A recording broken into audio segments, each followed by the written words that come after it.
Hello and welcome.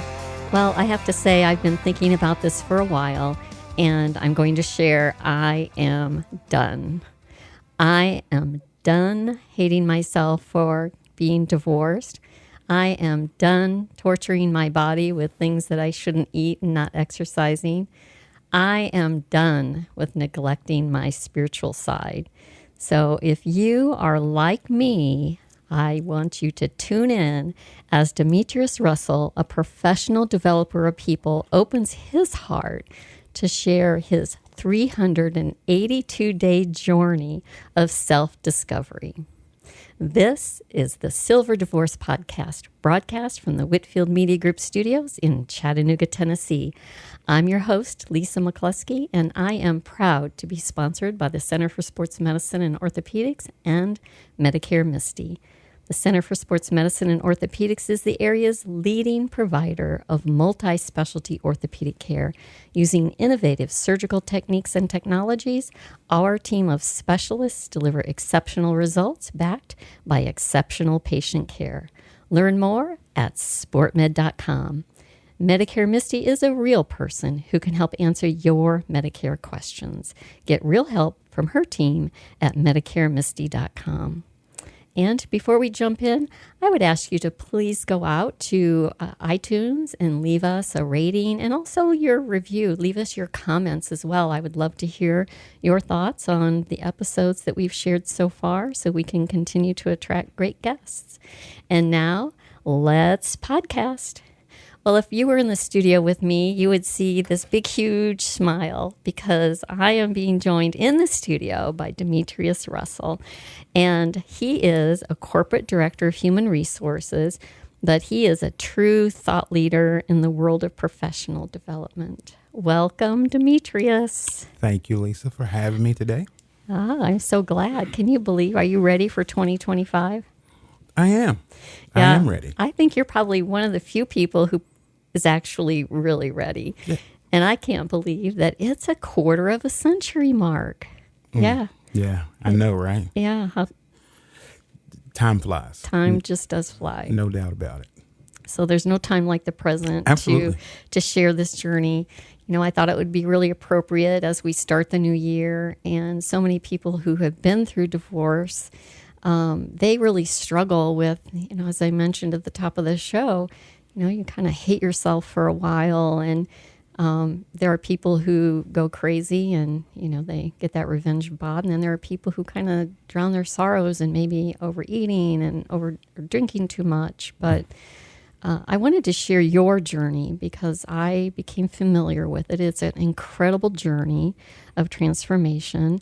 Demetrius posted a very compelling and personal story on LinkedIn, and that's how I became familiar with him.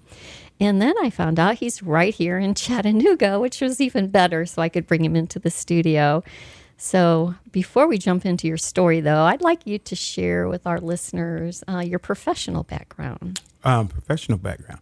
Currently, I am the corporate director of HR for a company here in Chattanooga. We have 4 different locations throughout the U.S., here in Chattanooga, in Michigan, Arizona, and Alabama. And I love HR. I love people. I love dealing with people. I know that sometimes HR could be a nightmare, or people look at HR negatively. But I want to do everything I can to change the perception and make sure that when I'm seeing, people are not thinking, oh, something's bad is about to happen or what have you. So that's a little bit about currently. Been in HR for, I don't know, the better part of probably 15 years. I've also taught HR at the collegiate level for a couple different colleges and universities. Certified professional coach. So I just really enjoy people, Lisa. I really enjoy helping people get from good to great or great to excellent. And it's nothing more than just showing people that you believe in them and getting them to believe in themselves and that they can do pretty much, I know it's cliche, but what they put their mind to, they can do. I mean, if they can end the negative self-talk and realize that they can do, they will do. Absolutely. I have to share that, in my past employment, our VP of HR was much like you. He was kind of a counselor, a cheerleader. He truly wanted to bring out the best in people. And having that type of person in the job is so crucial to developing the culture of the company. You really help set the tone for the culture I that exists. absolutely agree with that. And it's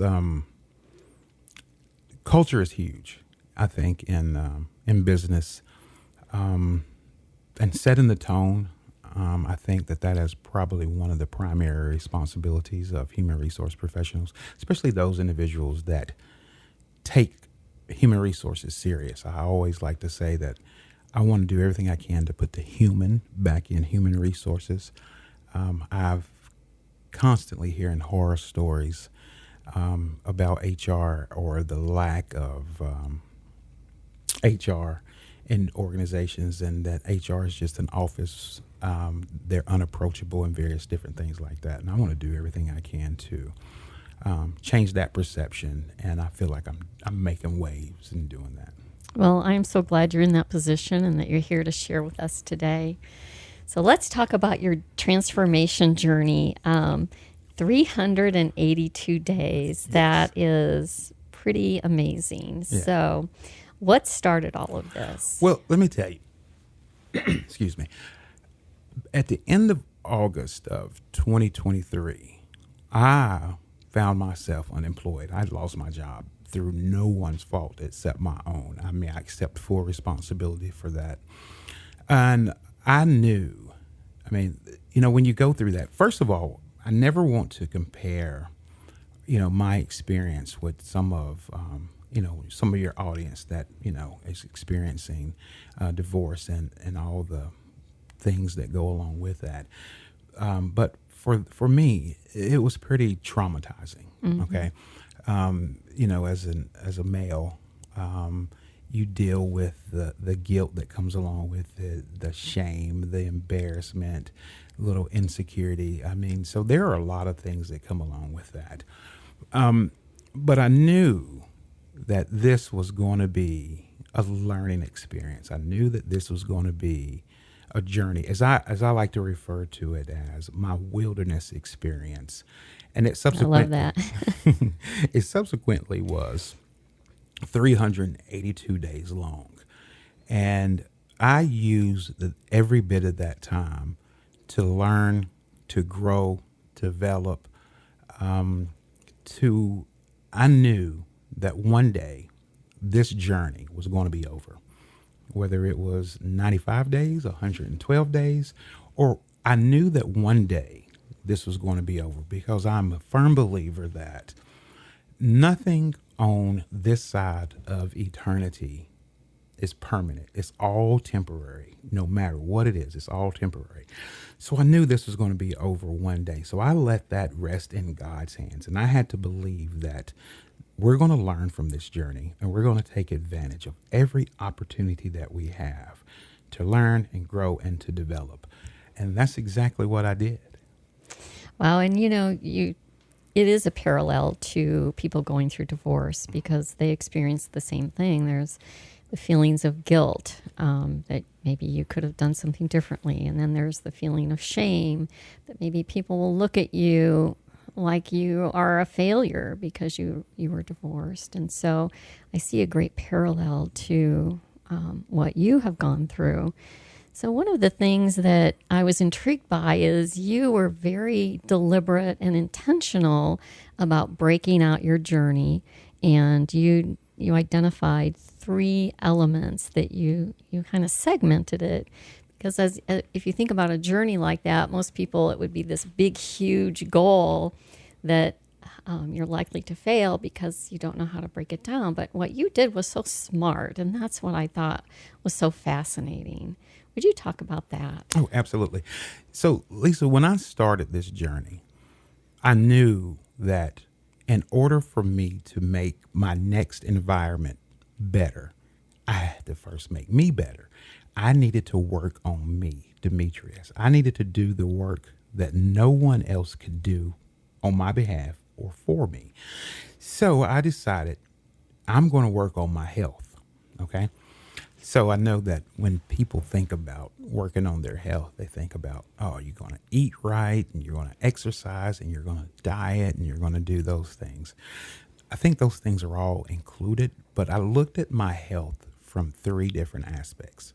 I looked at it from a spiritual perspective. I looked at it from an emotional or mental perspective, and I looked at it from a physical perspective. So what I wanted to do was, first I had to define for Demetrius, what was the most important health aspect? And I felt like for me, my spiritual health was the number one priority. And then from there, it really didn't matter as far as mental, emotional, or physical health. So I would, every day I would start my day with personal devotion, and I would spend time, reading my Bible, studying, learning, because I knew that I needed to shore up and have a really solid foundation when it came to my spiritual life. I've been a Christian for a long time, but I knew that this was going to be an opportunity for me to have no distractions, no hurdles, no obstacles that would keep me from basically my first love. And that is learning more about God, learning more about life, learning more about what He wanted me to do and what He expected me to do. So I knew that this was going to be the way. So I learned and grew and just started looking at life more through a different lens. And it was a transformation that as I look back over it, I realized that where I was at the beginning of September of 2023 to where I am now, I know who that guy is that looks at me in the mirror. But some of the ways that I handle some of the things that go on in my life or the things that I hear, I'm amazed. And I realized that it wasn't me. It was the God in me that was working to make me better. It's kind of like a vine or whatever, pruning back the bad and cutting off the bad and everything so that I could grow and develop. And it is something that I plan to talk about until the day that I take my last breath, actually. So that was the spiritual aspect of it. And, just changing your mindset, viewing life completely different. And like I said before, just kind of viewing life through a different lens.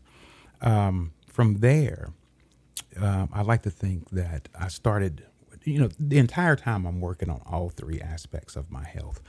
But mental and emotional health is very, very important to me. I've never had a problem in that area or what have you, but I wanted to take this opportunity to grow even better, to become stronger mentally and emotionally. I heard this thing once, and I actually heard bits and pieces of this little analogy, and I just kind of cut and pasted and chopped and made it my own. And what I would tell people was that currently, right now, I'm 52 years old. Okay. Next month, I'll be turning 53. And then when I hear or have seen that the average male in America lives to be around 77, 78 on average, I realized that, hey, you are really right past the 2/3 mark. And so when I started thinking, Lisa, Demetrius, you have probably about 25, 27 years left. Of those 25 to 27 years, you probably got about 22 good years, good solid years that I'll be able to get up and go play golf, maybe even play pickleball or what have you. I figured I got that. I realized this. I have more years behind me than I do in front of me. So I'm not going to use the time that I have left to fill with negativity and drama and those things that just basically make my heart ache when I have the opportunity to not deal with that, whether it be friends or people, places, or things or whatever. If it is not something that I feel is conducive to positive emotional and mental growth, it's just not going to be a part of who I am as an individual. I feel like that I only have so much time and so much space. Why fill that time and space with negative drama and things like that? So I've always had what I think is a very good personality, very magnetic. So I wanted to keep that. I realized that it cost absolutely nothing to smile at a person, to say thank you, to say something pleasant to a person. It costs absolutely nothing to be kind, to be generous. It costs nothing to be a good human. Nothing in the world. Just the other day, me and my wife, we were going to Cookville to see her cousin. And we stop at a gas station that we always stop at, because between Chattanooga or Rossville, where we live, and that gas station is right. It's the time to use the bathroom. My wife doesn't even have to tell me anymore. We know to use the bathroom, pull over, go to this gas station. I go in there to the men's restroom, and I see a guy on the floor, and he's digging through the garbage can. He had some black gloves on. It was kind of chilly that morning, so I had my gloves on. So I looked over at him. I said, "Hey, man, what are you doing?" He said, "Man, I lost my wedding ring." Oh. He said he went home and his wife told him he better get back there and find the wedding ring. Oh. So he had all his trash out, and I had my gloves on, and I didn't bat an eye. I didn't ask him, did he want me to help? And I was like, "Hey, man, let me help you." So I didn't even think about it, Lisa. I just jumped over there and started going through the paper towels. About halfway through, I started realizing there is no telling what I'm touching. That's right. Yeah. But I just thought, you know what? If he's doing it and he's panicked like this, I want to help him. For nothing more, he didn't have to thank me or anything. I just wanted to help because he looked like he needed help. Yeah. So I was like, I'm able to help. So I wanted to go over there. I don't think I could have been able to help him if I didn't have gloves on. But I could have been his cheerleader, but I couldn't help him. So, like I said, it cost us nothing. It cost us absolutely nothing. And I really one of my favorite books is Lead Like Jesus. It's a great book, and I like to think of myself as a servant leader.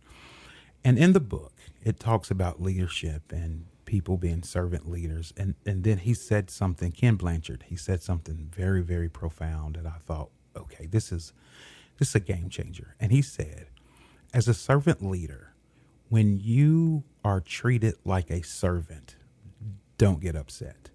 And it dawned on me that when we are serving, we're not serving others for us. We're serving others for something greater than us. So if I get treated like a servant, that's okay, because I'm a servant leader. I like to think that I'm a servant leader. So I want to do whatever I can to help whoever, simply because I believe that if you have the ability to help someone and you don't help them, what does that really say about who you are as an individual, you know? Yeah, I think that it's really a showstopper to say, I put my mental and emotional health first, because so many people would jump in and start dieting and working out, and yet they're still having the same negative thought spirals and still approaching people in the same way. But you kind of flipped that coin and you got your emotional and spiritual side right first. So I think that's pretty remarkable. So then talk about the physical aspect. How long did you really spend in that? Did you worry about the physical aspect first, or you were just 100% focused on, I'm going to be right in my heart and I'm going to be right in my head before I start on the physical part? Well, actually, Lisa, I knew what the priority was. My priority, number one, was my spiritual health. And I knew that if I could grab hold of and get control and get discipline in the area of spirituality, everything else would come easy. I mean, I've often heard it said that if a person can be disciplined over their money, then so many other aspects of life become easy. So it was kind of like a simultaneous thing, but my spiritual health was number one. If basically my spiritual health was the one thing that I made sure that I was doing something every day. Every day I didn't do something physical. Every day I didn't read or do some mental or emotional exercise, but every single day I knew that in order for me to get through this day, I needed to feed myself spiritually. Okay. I could get through a day not eating physical food, but I really don't want to take a chance of getting through a day not being fed spiritually.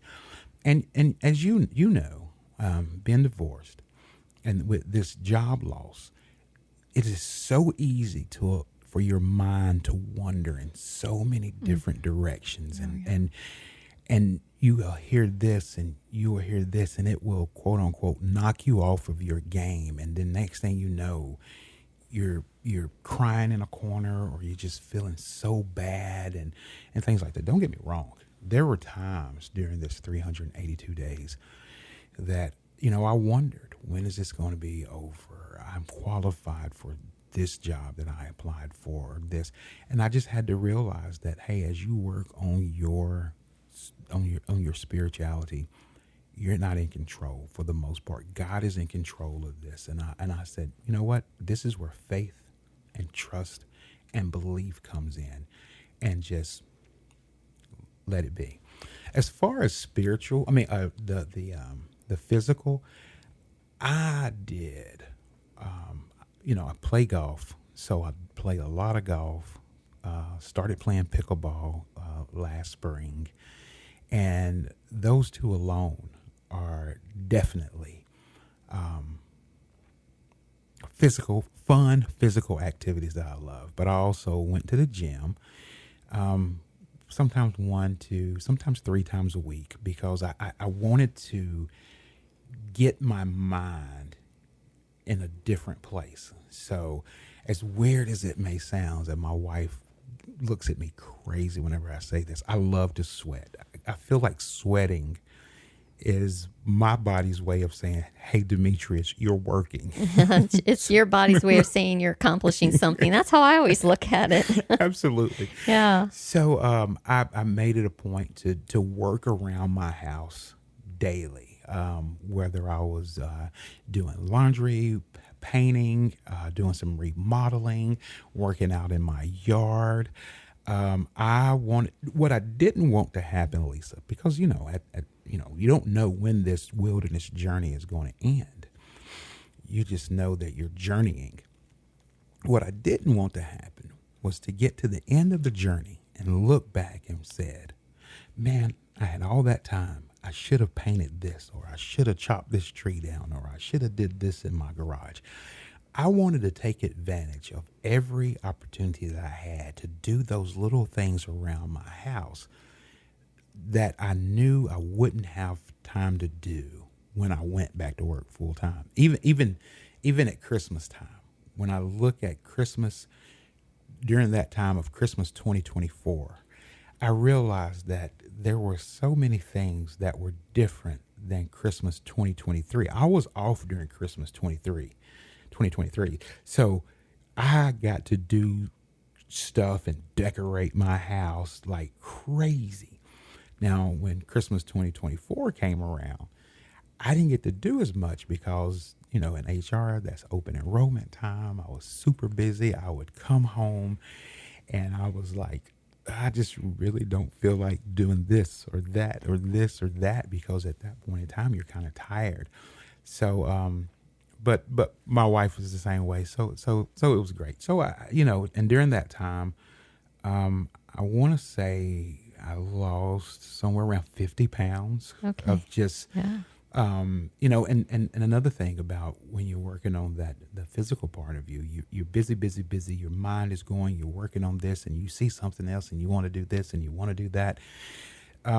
Several times, it's not that I forgot to eat, but I just didn't want to slow down to eat. I didn't starve myself or anything like that. It was just that, when you're busy and going, you have that energy. I wanted to go. So, I ate, but it just was not the most important thing at the time. I just wanted to get stuff accomplished. I mean, I can remember many weeks, starting out the weeks, writing down on a notepad, I want to do this, I want to do this, I want to do this, I want to do this. It's like a to-do list of things that I wanted to do, whether it was raining or whether it was sunshining. There are things that I wanted to do. So I actually enjoyed it. As I look back over that period of time, I'm thankful. I'm really, really thankful. To this day, on my board in my office is the number 382-4-2. And what that means is that for 382 days, God has prepared me for today. And I just believe that nothing is going to happen to me today that God hasn't already prepared me for.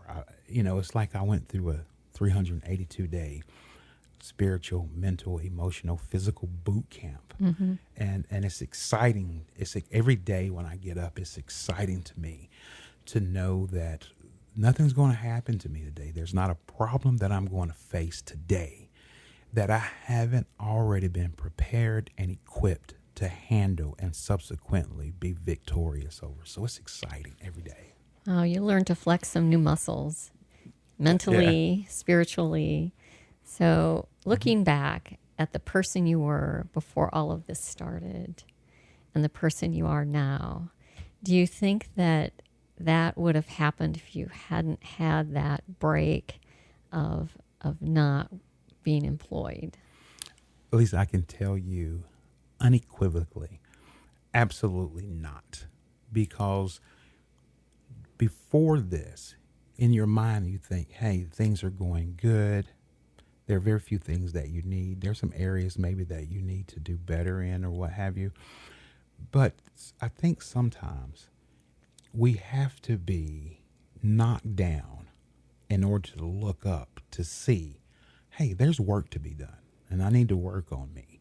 Even before I went through this, I mean, I did a daily devotional every day. I had a great prayer life. I wasn't as physical as I was during this period of time.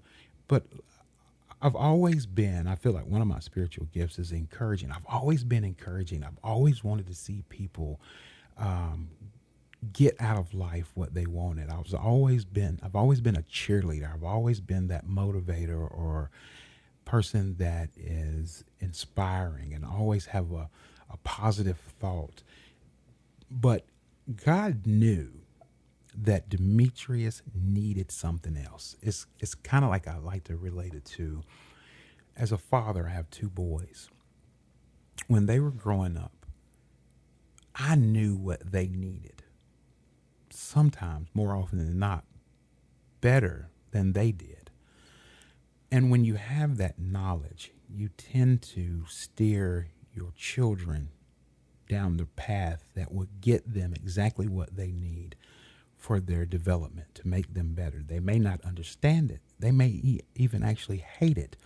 But on the other side of that, they realize that, hey, you know what? That pops of mine, he was right. And I just I got to a point in my life where I realized that, even though this is your life, you can do much better. And if you're going to do better at this life, why don't you listen to the one that gave you life, the one that created you? So it was humbling, and the answer to the question is yes. The answer to the question is no. I would not have been this person. I'm much better now. In other words, much better now. I've often told my youngest son that when he was younger, son, there are things and decisions that I'm going to make for you while you're young that you will never understand until you become a father.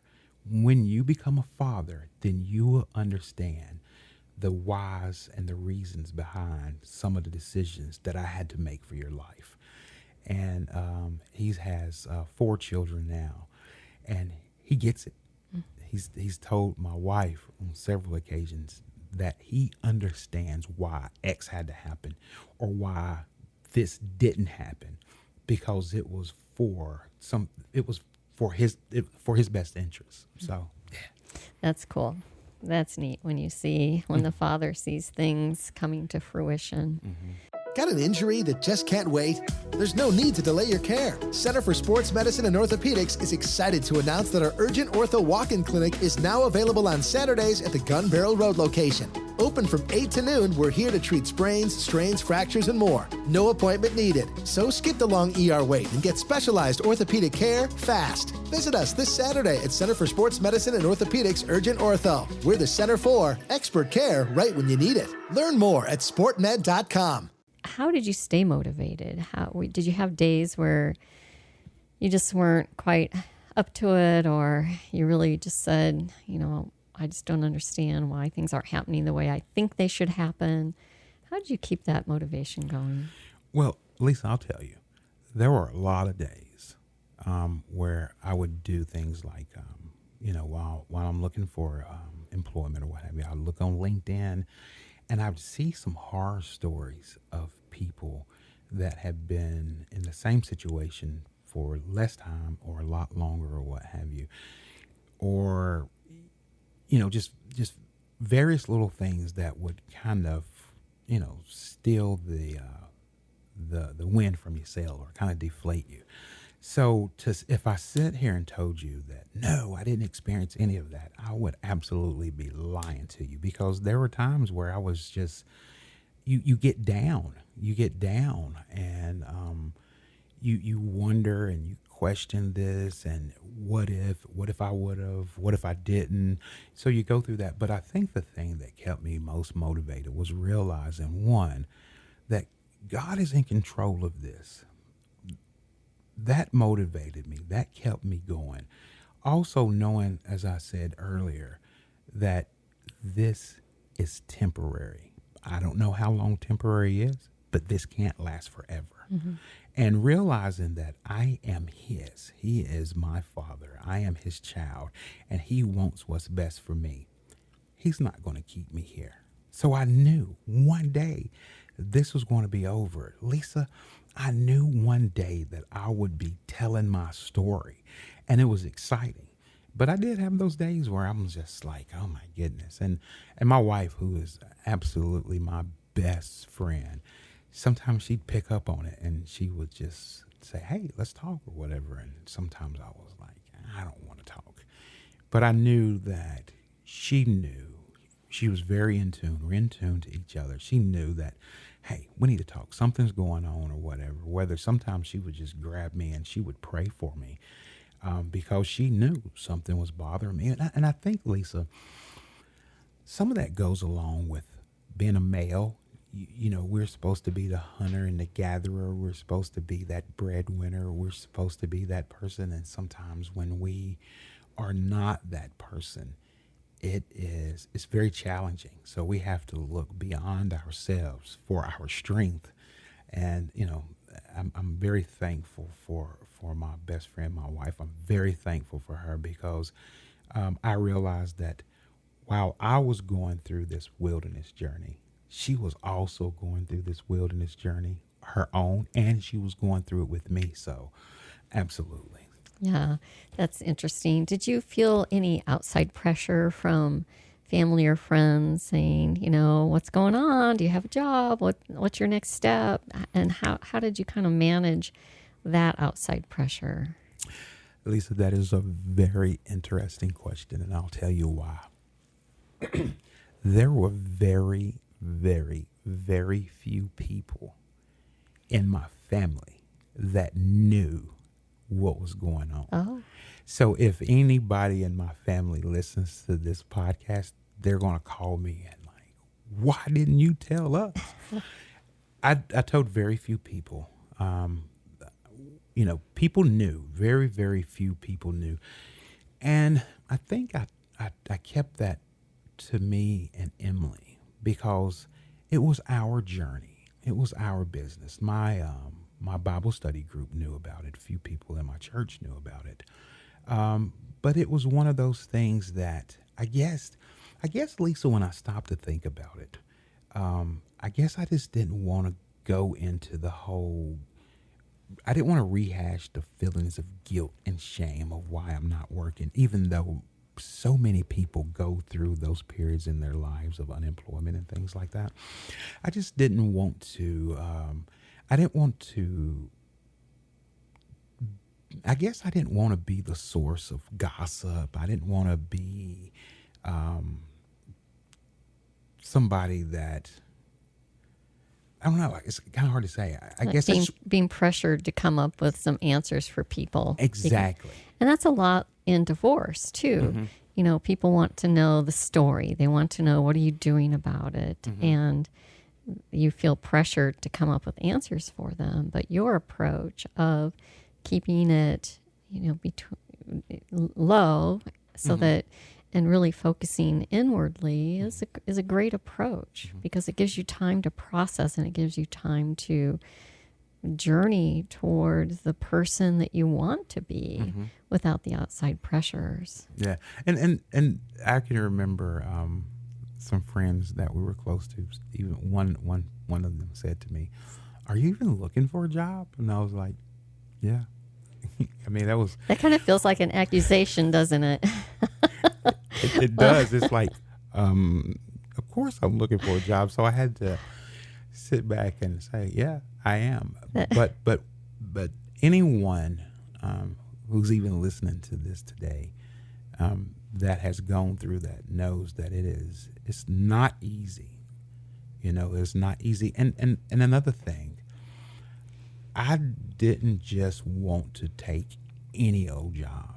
I wanted to make sure that the job that I took, it had meaning, it had purpose, it was a great organization, and there was going to be value there. So, and I'm thankful that God knew that, and I have that now, and I work for a great organization, and I couldn't be happier. I'm just super excited. I mean, I couldn't be happier. So, yeah, and again, I know we've talked before about, the unemployment and divorce, and there's so many similarities. There are. So many similarities. Just like you said about, people asking, are you even looking for a job? After you've gone through divorce, or even while you're going through divorce, people will be like, so are you ready to date? Do you want to date? Do you want to date? And there's that intense pressure to find that next relationship. But you'll be the same person just with somebody new if you don't step back and take that time to heal, to discover yourself, to nurture your spirituality, and whatever that looks like. Not everybody is, particularly religious, but that there's a spirituality inside of you that may not be the same as somebody who is a Christian, right? And that's okay. Absolutely, it's just nurturing yourself and taking that time to discover who you are, right? And I think that's super important, and I do know and understand that not everybody is a believer. Not everybody has that belief system, and I realize that. I know me, and that's what worked for me. But I've known people that have gotten divorced, and before the ink dries, they're already thinking about the next one, or dating somebody, or have a dating profile up. And my thought is, find out who you are. Mm-hmm. And of course, I've never, ever been in that situation. I've come close.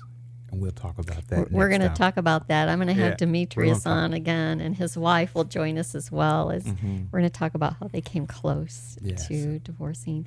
Yeah. But let me ask you this. At what point did you find yourself thinking, something's changing in me? Like, did you have a recognition and a realization that, hey, there's some switches that are flipping here. I'm starting to feel a difference. I don't know at what point during the journey it was, as far as month number 8, month number 9, day 200. I don't know. But I knew that things were changing when I started thinking about and viewing my reaction to some of the things that were going on around me. When I started realizing that, I know you've heard the cliche a million times, life is short. When you start realizing that some things just absolutely don't matter, that I felt like I had a very strong opinion of, or what have you, before, I think there comes a point in time where you become this peace. You have an inner peace that you get, and you just realize, hey, it's going to be okay. If I'm stuck in traffic, life is going to go on. If I'm late for this, life is going to go on. If I drop X, Y, and Z and it breaks or whatever, life is going to go on. It's not the end of it. So you just get to a point, Lisa, where you realize that, I'm a serious individual, but I'm not going to take life so seriously that I need to up my blood pressure medication. Oh, right. or anything like that. I mean, I love life. I love living life. I love people, but I'm just not going to let that kill me, Right. I have a saying now that, nobody's going to die if I'm 5 minutes late. Absolutely. So, but I did have a quote from you that I absolutely loved. I loved it so much. I put it on the Facebook page for Silver Divorce Podcast and the Instagram page, and shared it out with a number of groups and had a lot of feedback from people. And I'm going to share it here. And this is Demetrius. He says, "We are not created to live in fear, constant doubt, and worry. We are created to live." I don't even know what to add to that. I mean, that's the truth. I mean, fear and constant doubt, insecurities, those are the things that just eat us. When you, Lisa, if you can just kind of imagine your life as a restaurant, fear and doubt and insecurity and grief, they do not have to have a standing reservation at your restaurant. I love that.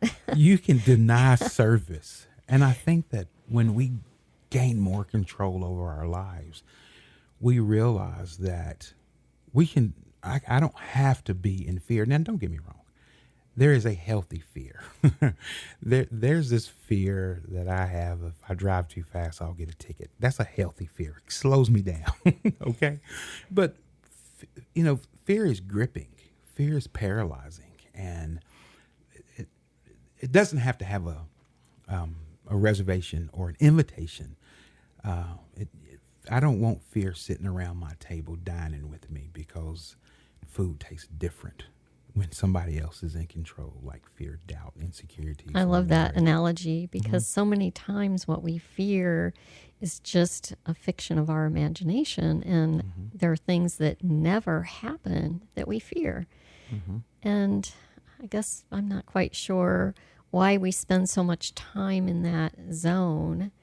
And maybe it's because we haven't nurtured that spiritual side like you spent so much time doing, which takes us out of that and looking at what are the positives and really flipping the coin instead of leaning toward the worst thing that can happen, lean toward what's the best thing that can happen.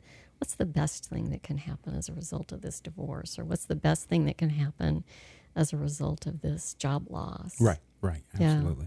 Yeah. And it sounds to me like, you've done a fabulous job of flipping that coin. And what's the best thing that happened out of your job loss? And the thing about that is, what I'll add to that is, we have two options. I mean, during my journey in the wilderness, I have two options. Either you are going to let this thing conquer and consume you, or you are going to conquer and consume this thing, and you're going to be in control, and you are going to learn as much as you possibly can. And like I said, I know that, I want to say again that I've never been divorced. So I don't want to I don't want to come across like I know what that's like. I can only think of how devastating it is. And even with divorce, I mean, there are people every day that are getting divorced, people that are waking up saying, hey, I'm going to live today. And then people that are wondering, how am I going to live today? So, sometimes I think that we just have to do a little controlling of our own mind, our own emotions, our own thoughts. And I think the way we do that, Lisa, is to fill ourselves with positive, with good, surround ourselves with those individuals that are lifting us up and edifying us. Our cheerleaders are there for us. Somebody that when we haven't heard from in a while, we reach out. How's everything going? I mean, you can tell for the most part how a person is feeling sometimes by the way they text you, and texting is kind of one of those just words, but if a person is normally used to saying this one thing or one way or what have you, but all of a sudden their text messages are short and different, There's something going on. at that point, stop texting, start calling. Yes. So I'm like I said before, I'm so thankful that I went through this journey. I'm thankful for the lessons that I've learned. I'm thankful for my spiritual and emotional growth. I'm thankful, Lisa, that if someone were to talk to me in July of 2023, and they were to talk to me now in January 2025, they would think something has happened to this guy, and I like it.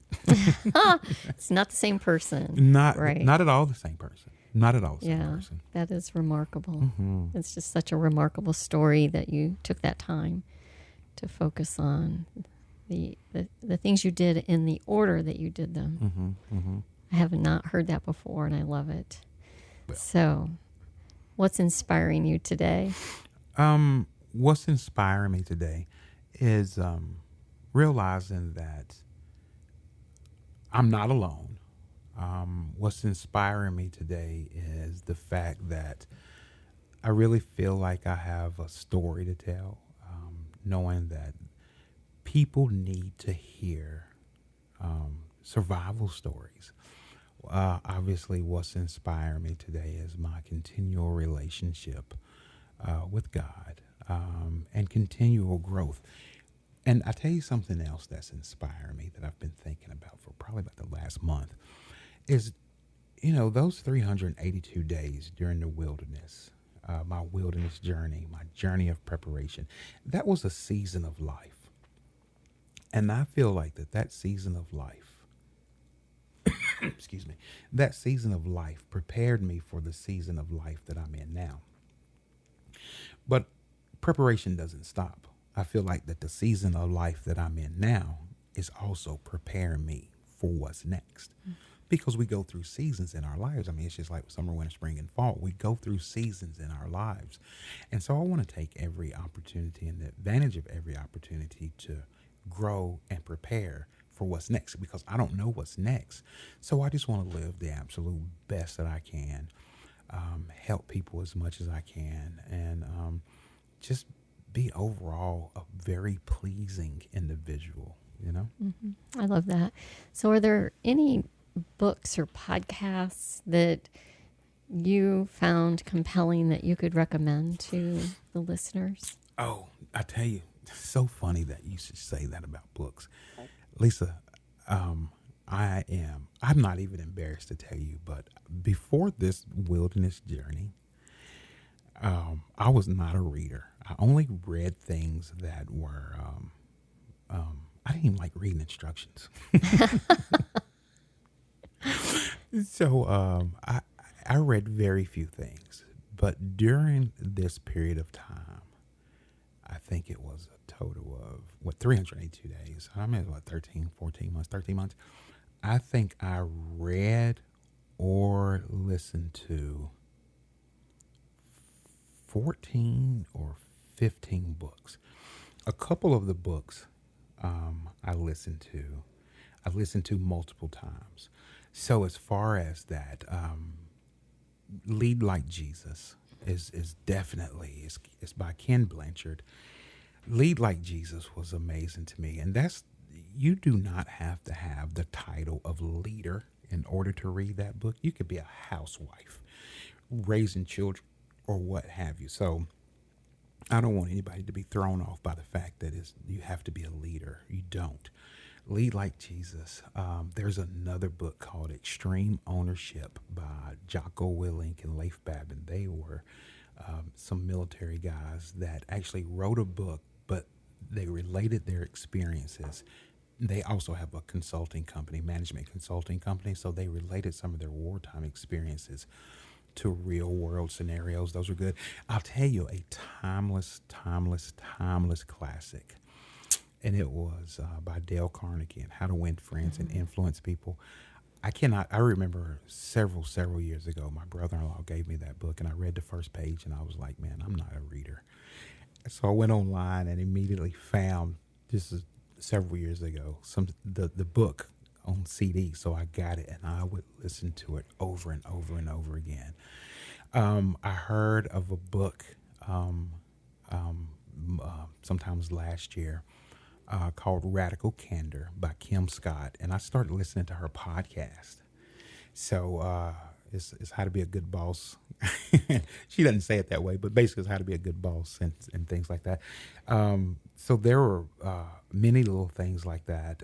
So I read stuff from C.S. Lewis to, of course, many different devotionals. And, I felt like that if it was going to help me in some kind of way, I wanted to read it. I wanted to know more about it. So there was a lot of stuff, but, probably Lead Like Jesus, Extreme Ownership, How to Win Friends and Influence People. And, something else, whenever I'm out and when I was at home out and about, I had my earbuds in. So if I'm doing laundry, if I'm cooking dinner, if I'm mowing the grass or what have you, I'm listening. I like people talking to me. So I'm listening to a podcast. I listen to a couple crime podcasts. So I'm just listening to stuff because I feel like this is in a way, education and educating. So I wanted to learn. I wanted to listen to more than just music. I wanted the things that were going into my ears to be things that one day would come out of my mouth in a way that would be positive and uplifting to individuals. Sounds like things that fed your soul. Definitely. Yeah. That's Lisa, you're spot on. If it could feed my soul, I was interested in learning more. I love that. So one of the things that I like to ask people is, in your career, and not necessarily, it doesn't have to be your journey, as a HR professional, was there a particular person that really moved you and touched you? I think so. This was a long time ago. It's actually when I was in graduate school. I had a graduate professor who, he came to this country when he was like 18 years old from Guyana. And I can remember him telling the story that he came here with like $50 in his pocket, and after his first cab ride, which was like, I think, $18, he said he had $32, but he went on to go to law school and become a senior vice president of HR for a company. And just listening to him and listening to the resilience and things is very inspiring. It was very uplifting and things like that. I think that sometimes along the way, when we are growing, our lives are kind of like a lint roller, and we're just picking up stuff along the way and just growing and growing and growing, and then pruning some of the things back, getting some of this out. So he is the individual that probably sticks out the most.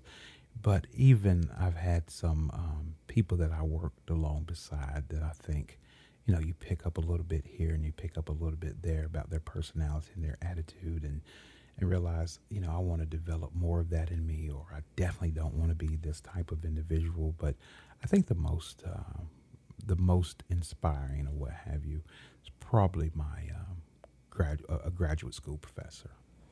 Okay. I love that. People are like lint rollers as they go along. They pick up things along the way. Good stuff, bad stuff. Right. Yeah. Yeah. Yeah. So is there anything I haven't touched on that you want to leave our listeners with? No, I'm just really thankful to you for the opportunity to, hopefully somebody out there's listening can just get a smile out of it and feel like, you know what, something that I said resonates with them in a positive way. And, you know, if it causes them to continue to go on, to continue to push through, that's exciting to me. One of my favorite quotes that I like to say is, endurance is going beyond the point that you want to give up. And I think that we all have been, are going through now, or will go through some things that we're going to have to reach deep inside ourselves to pull out that endurance and go. I think that the hospitals, big pharma, and the graveyards are full of people that decide that they can't take it anymore and they just want to give up. And I think that we just have to remember that we're not alone. We're not alone. And everybody can do it. Absolutely. Absolutely. Any person can start that journey as you did. And you started it very simply with just focusing on your spirituality. Absolutely. So that's a huge takeaway. You don't have to become a marathoner. No, not at all. Just start in one place. The point is start. Just start. Absolutely. Just start. Yeah. Stop talking about it. Start being about it. I'm going to do that. I'm going to you've inspired me. Lisa, thank you so much. I appreciate you having me. Thank you. And Demetrius, I found him on LinkedIn. So if you're a professional, and go ahead and go out to LinkedIn and look for Demetrius Russell. He shares a lot of wonderful, uplifting content, and you'll really enjoy it. So for our listeners, please join me on the next episode. And before I go, please leave me that rating and a review. That's very important to help attract great guests like Demetrius. And I am proud to say this podcast is brought to you by our title sponsor, Center for Sports Medicine and Orthopedics, and show sponsor, Medicare Misty. Center for Sports Medicine and Orthopedics is the area's leading provider of multi-specialty orthopedic care.